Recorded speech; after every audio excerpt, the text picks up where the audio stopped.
नमस्कार, नक्षत्र डिजिटल में आपका स्वागत है। मैं हूं नीलय सिंह और मेरे साथ हैं नक्षत्र न्यूज के programming head Shailendra Jha.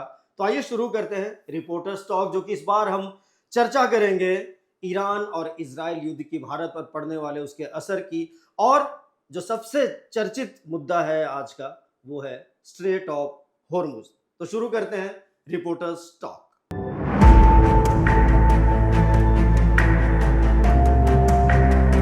Reporters talk की प्रायोजक हैं निर्माण पाइप्स। तो ईरान, इजराइल और अमेरिका, इन तीनों युद्ध के बीच आज 17वां दिन है। 28 फरवरी से ये युद्ध शुरू हुआ था और आज 17 दिन इसके लगभग पूरे हो गए हैं। लेकिन अभी भी इसके सीज फायर के कहा जाए या युद्ध बंदी की कोई आसार नजर नहीं आ रहे हैं, बल्कि एक से एक तल्ख बयानबाजियां भी हो रही हैं। कभी अमेरिका कहता है कि एक हफ्ते के बाद हम अपना असली आक्रमण शुरू करेंगे, तो ईरान ने भी कई अपने अलग अलग मिसाइलों का प्रयोग किया है और आने वाले समय में और भी खतरनाक मिसाइलों को वो हमला कर सकता है उन मिसाइलों से।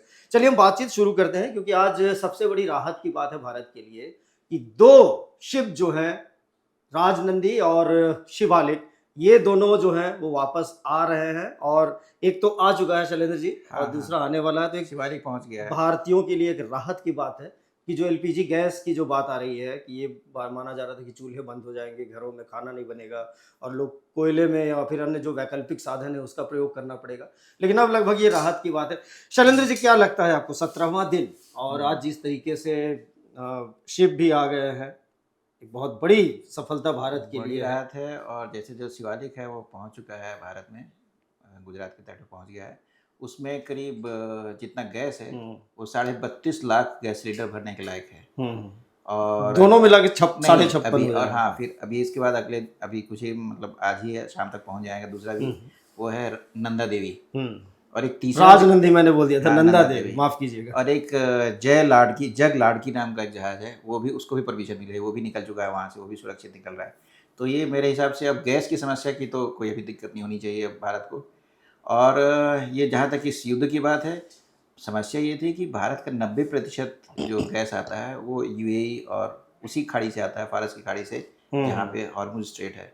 तो उसके बंद होने से गैस की किल्लत होनी स्वाभाविक थी। लेकिन भारतीय विदेश नीति की आप इसको प्रशंसा करनी चाहिए कि ईरान ने बाकी तमाम देशों को रोक दिया, लेकिन भारत के जहाज़ों को नहीं रोका और वो उनकी सप्लाई लगातार जारी रही। जबकि ये माना जा रहा था शैलेंद्र जी कि ठीक युद्ध से ठीक कुछ दिन पहले ही प्रधानमंत्री नरेंद्र मोदी ने इजराइल की यात्रा की थी, वहाँ के संसद को संबोधित किया था, उन्हें वहाँ का सम्मान मिला था। तो इसको लेकर ये माना जा रहा था कि ईरान कहीं जो एक्चुअली जिस दिन वहाँ से वो निकले उसी दिन लड़ाई शुरू हुई। उसके अगले दिन जैसे वहाँ से हटे, वहाँ से लड़ाई शुरू हुई। पर ईरान अभी भी आज भी जो राइटर्स में जो खबरें आई उसमें साफ उसने कहा है कि भारत हमारा देश है। उसने केवल 4 देशों, विदेश मंत्री ने कहा केवल 4 देशों को अनुमति दी, जिसमें भारत, चाइना, पाकिस्तान और टर्की, ये 4 देश हैं जिनको उसने वहाँ से, जिनके जहाज़ों को निकलने की अनुमति दी है। तो ये भारत की विदेश नीति की एक बड़ी सफलता कह सकती काबिलियत है, क्योंकि अमेरिका ने भी इसे परमिशन दे दी है।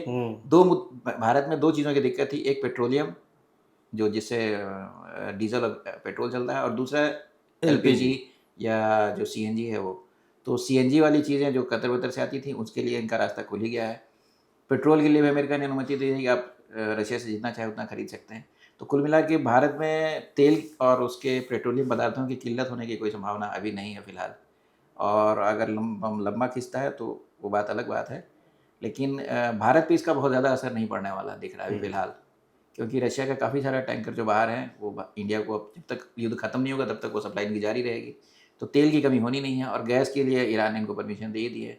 तो कुल मिला के भारत को इसकी उतनी दिक्कत नहीं है, दिक्कत दूसरे देशों को है। चलिए, राहत की बात है, क्योंकि अभी फेस्टिवल का ही टाइम चल रहा है। अभी होली खत्म हुआ, अभी ईद है आने वाला, फिर उसके बाद नवरात्रि चलेंगे, फिर गुड फ्राइडे है, ईस्टर है, फिर कुछ दिन के बाद बैसाखी है। यानी कि सभी धर्मों का जो भारत विविधताओं का देश है, तो सभी धर्मों के जो त्यौहार है उस पर असर पड़ेंगे, ये अच्छी बात। एक जो अभी स्टेट ऑफ हॉर्मुज की बात की, वैश्विक बात एक चल रही है कि अब एक कृत्रिम नहर बनाने की बात हो रही है। हाँ, जो कि यूएई से होते हुए और सऊदी अरेबिया से होते हुए निकल जाएगा, सऊदी से होते हुए, और फिर सऊदी चाहे तो बना सकता है, उनका कृत्रिम रहेगा, जिससे कि घूम के आने की जरूरत नहीं पड़ेगी और बहुत कम समय भी बचेगा और ऊंचाई बन गया तो बहुत अच्छी बात है। लेकिन ये एक बहुत बड़ा प्रोजेक्ट होगा और उसमें बहुत समय और बहुत खर्च लेगा। ये 2-4 दिनों में होने वाली चीज़ है नहीं, और अभी जो स्थिति है उसमें तो बिल्कुल भी नहीं। अब इसमें कम से उसके कम लिए शांति का समय चाहिए। हाँ, और सऊदी अरब को उसके लिए बहुत ज़्यादा पैसा भी लगाना पड़ेगा, क्योंकि पूरे रेगिस्तान से वो नहर उतनी लंबी खींच के ले जानी पड़ेगी उनको, तो इतना आसान नहीं होगा। लेकिन फ़िलहाल की जो स्थिति है, अभी भी जो फ़ारस की खाड़ी है उस पर ईरान का कब्जा है एक तरह से, और वहाँ जितने छोटे छोटे देश हैं, यूएई हैं, बहरीन हैं, कुवैत हैं, ये सब उसी रास्ते पे डिपेंडेंट हैं। तो जब तक वो रास्ता बंद रहेगा, इन सब के लिए मुश्किल है। तो ये एक चलिए, ये तो वैश्विक स्तर की बात है। अगर हम फिर से भारत पर ही आते हैं, अभी भारत में देखिए, अगर पूरा विपक्ष जो है वो एलपीजी को लेकर सरकार पर को घेर रहा है, और ये चाहे वो संसद कहे या हमारे झारखंड विधानसभा की बात करें या फिर अन्य जगहों पर भी जो विपक्षी दल हैं वे एलपीजी को लेकर और नरेंद्र मोदी को लेकर कोस रहे हैं। तो अभी 2 दिन पहले भी झारखंड विधानसभा में भी हंगामा हुआ था। उन सब का एक ही कहना था कि भारत की विदेश नीति बिल्कुल फेल रही है, आप ईरान के साथ कुछ नहीं कर पाए और हमारा गैस ये हो रहा है, इतनी किल्लत हो रही है। जबकि किल्लत उस समय भी उतनी ज़्यादा नहीं थी, लोग पैनिक बाइंग कर रहे थे। अब एक बहुत सिंपल सा एग्जांपल है, कोई बड़ा से बड़ा बैंक हो, अगर एक ही दिन में वहाँ 1 लाख लोग पहुँच जाए कि मुझे आज ही पैसे निकालने हैं, तो बैंक डूब जाएगा।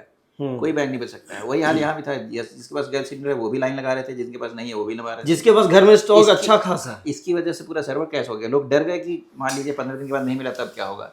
तो उसमें ऐसा होता है, युद्ध काल में लोग डरते हैं और चाहते हैं कि अपनी इस वजह से सुरक्षित किल्लत बढ़ रख गई, सकें। और इसकी जैसे ही किल्लत बढ़ी, डिमांड बढ़ी, तो कालाबाजारी बढ़ गई। तो जितने गैस थे उन्होंने गैस दबा दिया और वो ब्लैक में बेचने लगे।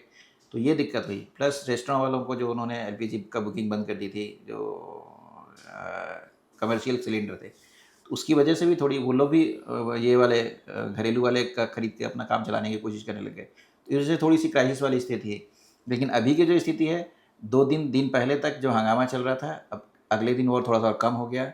आज स्थिति बहुत जगहों पे नॉर्मल है, कहीं मारपीट की स्थिति नहीं है और लाइन लगे हैं, लेकिन अभी बहुत जगह पे वैसी स्थिति नहीं है। दूसरा कि अब जो नए 2-2 3 जहाज़ आ रहे हैं हमारे पास, तो ये कम से कम मेरे हिसाब से महीने भर का हिसाब है लोगों के पास। 1 महीने तक आराम से चल सकता है। तो 29 दिनों में मेरे हिसाब से युद्ध के भी वैसे लोगों को थोड़ी कटौती भी करनी चाहिए, अनावश्यक गैस को बर्बाद नहीं करना चाहिए। हमेशा सिर्फ युद्ध की बात नहीं है, हमेशा इसको करना चाहिए। चलिए शैलेंद्र जी, क्या लगता है, अब 17 दिन हो गया, युद्ध खत्म होने के आसार को कैसे देख रहे हैं आप? मुझे तो इसमें कोई ऐसी उम्मीद नहीं दिख रही है कि युद्ध जल्दी खत्म हो, क्योंकि ना ईरान पीछे हटने के मूड में है, ना अमेरिका। ईरान इसलिए भी पीछे नहीं हट सकता क्योंकि उसके सबसे सुप्रीम लीडर को इन्होंने मार दिया है। तो ये उनके लिए प्रतिष्ठा का और सवाल है। मुस्तफा का भी पता नहीं है अभी, वो भी मुस्तफा भी अंडरग्राउंड मान लीजिए, अगर जैसा कह रहे हैं अगर वो घायल है, तो ये उनके लिए बहुत बड़ी ये है। और वो आसानी से, अगर डर के हथियार डालना होता तो पहले ही डाल दिया होता उन्होंने। है। ईरान तो डरेगा नहीं, हथियार तो तो वो डालेगा। हथियार डालेंगे। अब याद कीजिए, इराक के साथ कितने सालों तक युद्ध ये दोनों ही देश लड़ते रहे। हाँ, तो और वहाँ पे आप मेरे हिसाब से अमेरिका जो अगर वो ज़मीनी सेना भेजेगा, वो भी बहुत आसान विकल्प नहीं है। मुश्किल है ईरान और इराक के इलाकों में कोई दूसरे देश की सेना जो है नहीं, वैसे इराक के बारे में भी कहा जा रहा था, इराक में अमेरिकी सेना गई थी, पैदल करके गया था, उनको विरोध का सामना नहीं हुआ। लेकिन ईरान की स्थिति अलग है। वहाँ पे जो उनकी जो अपनी सेना है, सेना के अलावा जो खुमैनी के अपने लोग हैं, खामिनेई के, वो उनके बहुत सपोर्टर हैं और वो कट्टर लड़ाके हैं। वो इतनी आसानी से हार नहीं मानेंगे। तो अमेरिका वो ऐसा नहीं चाहेगा कि वो अगला वियतनाम बन जाए उनके लिए। चलिए देखते हैं, हम ये उम्मीद करते हैं कि क्योंकि युद्ध कहीं से भी जायज़ नहीं है, उचित नहीं है, और अगर बातचीत से मामला सुलझता है, शांति से मामला सुलझता है, तो वो होने वाली बात है। लेकिन इन सारे घटनाक्रमों के बीच एक सबसे बड़ी राहत की ये बात है कि 2 शिप आ चुके हैं और एक आने वाला है। तो यानी कि भारतीयों को अभी एलपीजी गैस की कोई किल्लत नहीं होने वाली है। लेकिन फिर भी नक्षत्र न्यूज़ और नक्षत्र डिजिटल के माध्यम से हम आप सभी दर्शकों से ये अपील करते हैं कि गैस या किसी भी चीज़ की, चाहे गैस हो, चाहे बिजली हो या पेट्रोल हो, उसकी फिजूल खर्ची को रोके और डर के पैनिक बाइंग ना करें। डरने की ज़रूरत नहीं है। अभी भारत के पास इतनी क्षमता है, इतनी सुविधाएं हैं कि वो इन चीज़ों को मैनेज कर सकता है। अभी हमारे पास इतनी क्राइसिस की स्थिति नहीं है। चलिए, बहुत बहुत धन्यवाद शैलेंद्र जी, और आप सभी दर्शकों का भी बहुत बहुत धन्यवाद। खबरों के लिए देखते रहिए नक्षत्र डिजिटल और नक्षत्र न्यूज़। नमस्कार।